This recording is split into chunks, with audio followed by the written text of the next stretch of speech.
The thrill-seeking white militants claimed they were inspired by the Black Power movement, particularly by the gun-toting Black Panther Party, which had come to prominence in Oakland, California. But in fact, the Black Panthers were a far more sophisticated political organization than their white imitators would ever be, and had a far different agenda. What they represented for the black community was something extremely positive. They represented, in a sense, a new and different form of what we traditionally call in our community talented tenth. This is the notion that the best of our community has to put its education and resources at the disposal of the community. Prior to the middle 60s, that had always been defined in terms of highly educated middle-class black people. Here, on the other hand, we have relatively uneducated young black street people who find that they have resources within themselves, which through organization can begin to transform the community. That's why they caught on so fast. They represented the organizational expression of all the people on the corners without work, outside in the schoolyards without an education, without an identity, but with an agenda for manhood and for achievement, hopefully, in this country. The 10-point program. Number one, we want freedom. We want the power to control the destiny of our black communities. Number two, we want full employment for our people. Number three, we want an end to the robbery by the white man of our black communities. Number four, we want... Most white Americans saw only their guns and heard only their violent rhetoric. But black militant groups, like the Black Panthers, were the demanding voice of a younger generation that had given up on Martin Luther King's nonviolent tactics. Their implied threats of violence and their radical political agenda made them extremely frightening to mainstream America. Number nine, we want all black people, when brought to court, to be tried by a jury of their peers or people from their black communities as defined in the Constitution. Number 10, we want land, justice, housing, education, clothing, and peace. And as a major political objective, a United Nations supervised plebiscite to be held throughout the black colonies of America, in which only black people will participate to decide or determine the will of black people as to their national destiny. Right on, brother. Right on. Right on. Our parents were very negative about the Black Panthers, and so whenever you mentioned it in my house, my mother would go loopy. But once I started to talk with a lot of people, and people who were affiliated with the Black Panther Party, I decided that they had a good program, and that I really started looking inwardly at myself and who I was, and where I was going, and what I wanted to do, and what I wanted my children to be, or how they would grow. And would they grow with this inferiority complex that the white society had pushed on us so long? And I decided that I wanted to go the route of the Black Panther.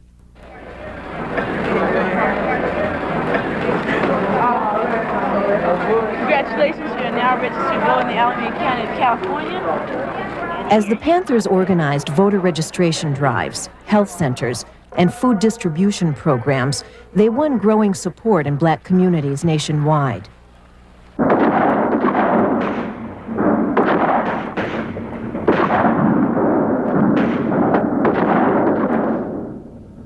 But an escalating cycle of shootouts, arrests, and eventually what Panthers claimed were assassinations by police led to the almost complete elimination of the Black Panther Party by the early 1970s. How do they die? Hey, in 1969, the FBI, through its counterintelligence program, targeted the Panthers for elimination.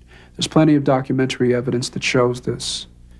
In that year alone, in 1969, 26 Panthers were killed by local law enforcement agents, and 750 Panthers were imprisoned or jailed.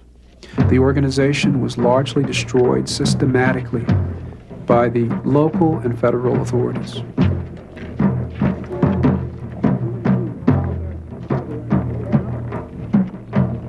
The difference, I would say, between the civil rights movement of 1954 to 68 and the Black Power movement was that the civil rights movement sought equality with whites. And it was a middle-class movement. the Black Power movement assumed equality of person and merely sought the opportunity to express that equality by saying we are a proud people. We don't need you to tell us that. Our kinky hair is glorious. Our black skin is something we're proud of. And we are who we are. Now we merely seek to express that. You, young man, you come here.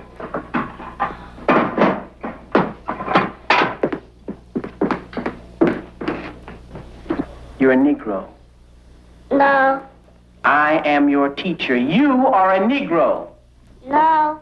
Suppose I threatened to beat you, what would you say? Aren't you a Negro now? No. What are you? I'm black and beautiful. What is your nationality? My nationality is Afro-American. Suppose I had some money in my pocket.